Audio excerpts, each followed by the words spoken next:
Welcome to the Deep Dive, the show that cuts through the noise and gets you straight to the most important insights. Today, we're plunging into a topic that's truly captivated the world: K-pop. You hear the music, you see the incredibly polished aesthetics, but have you ever stopped to consider K-pop's profound influence on global beauty standards?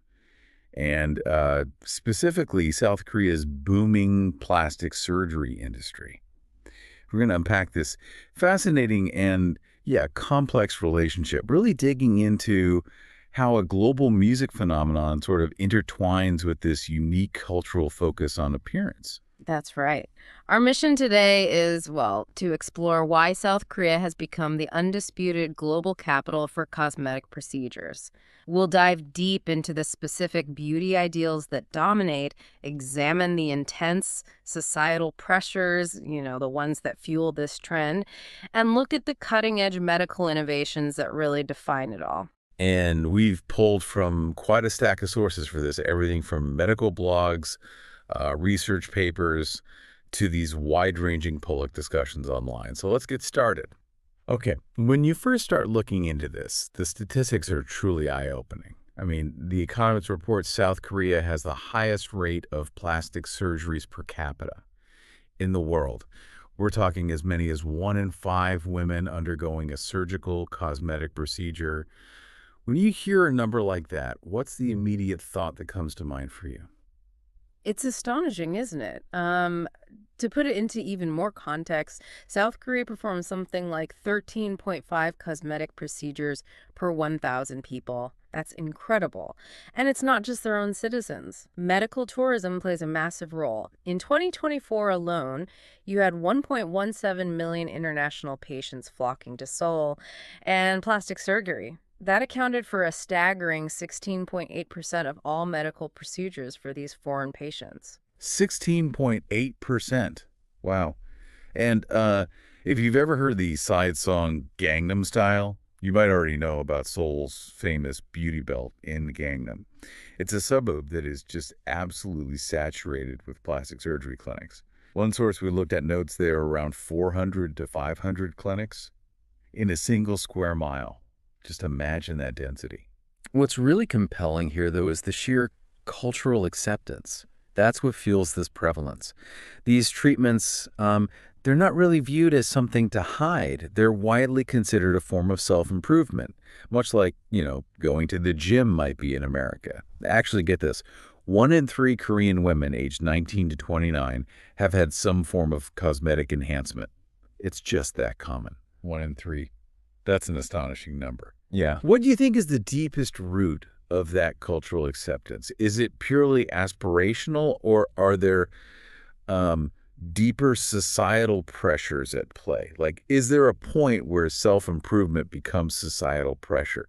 Where's that line drawn, if it even is, in Korean culture? That's a really critical question. While personal aspiration definitely plays a role, our sources make it pretty clear that societal pressure is, well, deeply ingrained. This isn't just about personal choice. It's about navigating a culture where appearance is openly valued.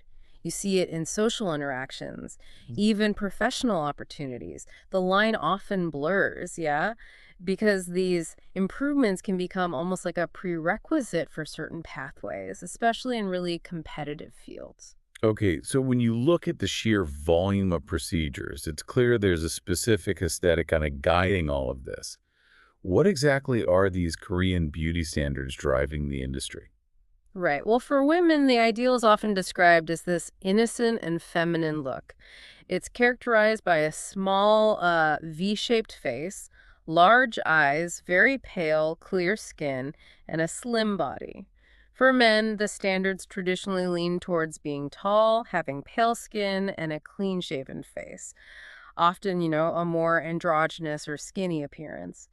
Though it's worth noting, Western influences have recently pushed male beauty standards to also emphasize fitness and maybe a more buffed up body. That's interesting. Is that a reaction to K-pop's sometimes more androgynous look, or is it a separate trend for men, maybe influenced by the West? It seems more like a parallel development, yeah.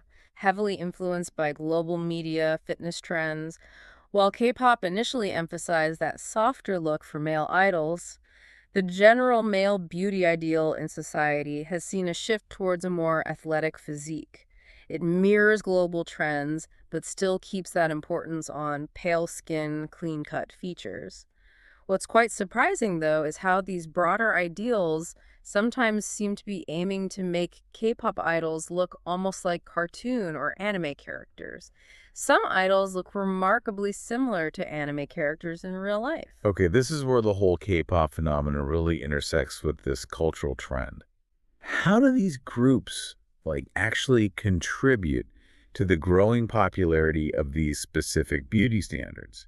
Well, it's widely accepted in South Korea that, to achieve success in the pop industry, you need a certain look. Dr. Ri Wan, a plastic surgeon right in Gangnam's beauty belt, she's observed a big increase in young people getting surgery. Half her patients are under 18. She actually said, K-pop stars and other Korean celebrities have influenced our younger generation. If you look at before and after photos, you'll see they have gotten prettier. When people see this change, they also want to be pretty.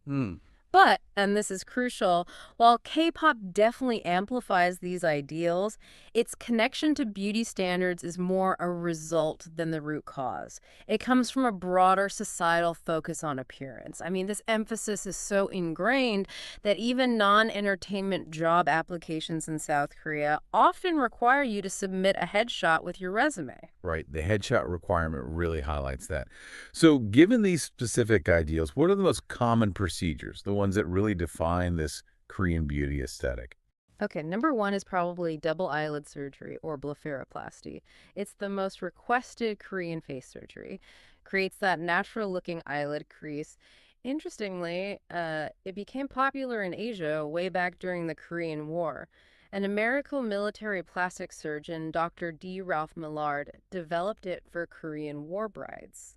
Korean techniques now are really advanced. They use specialized suturing methods, aiming for natural results, minimal scarring. Recovery can be super quick, like 3 to 4 days. And the cost, significantly less.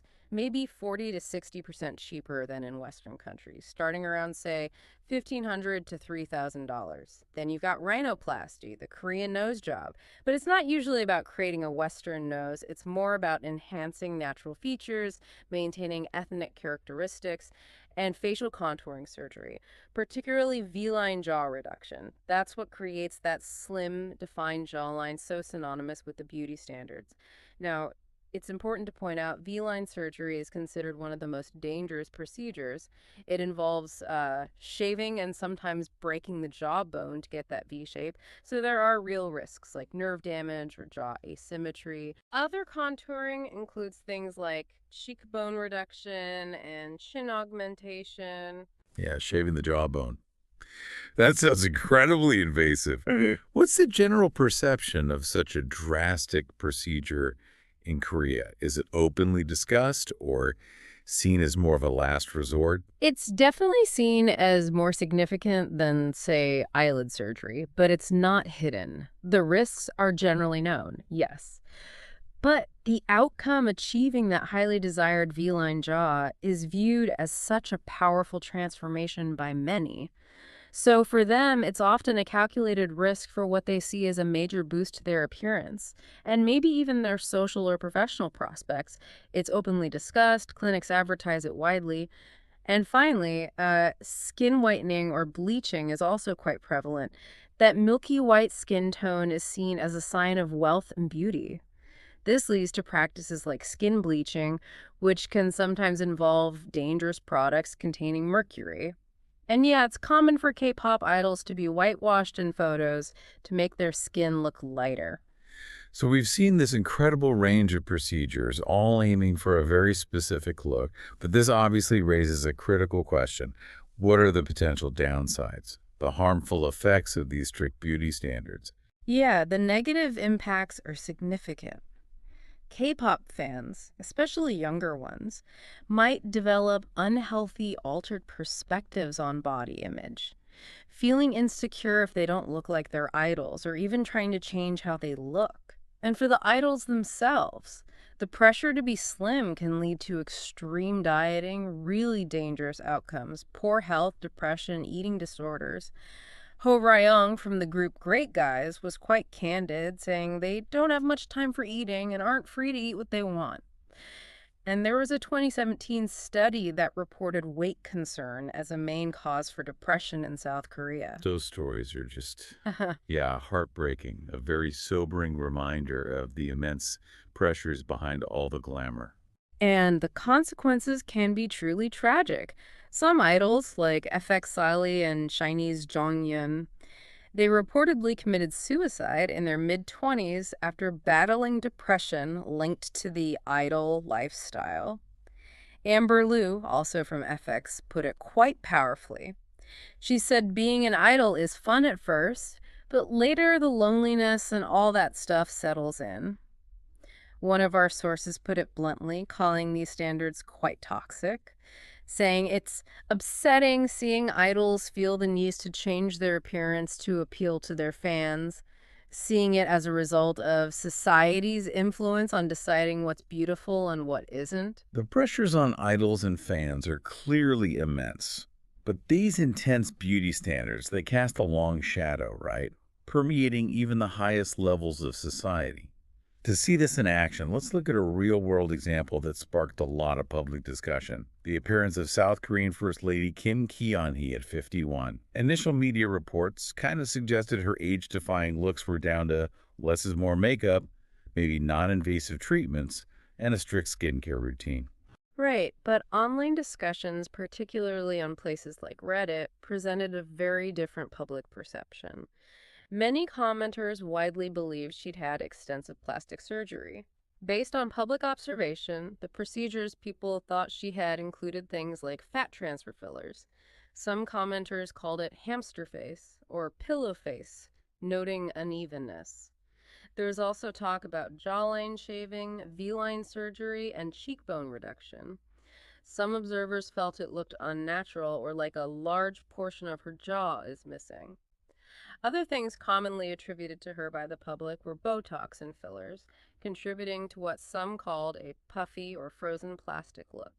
Some even said she can't move her face.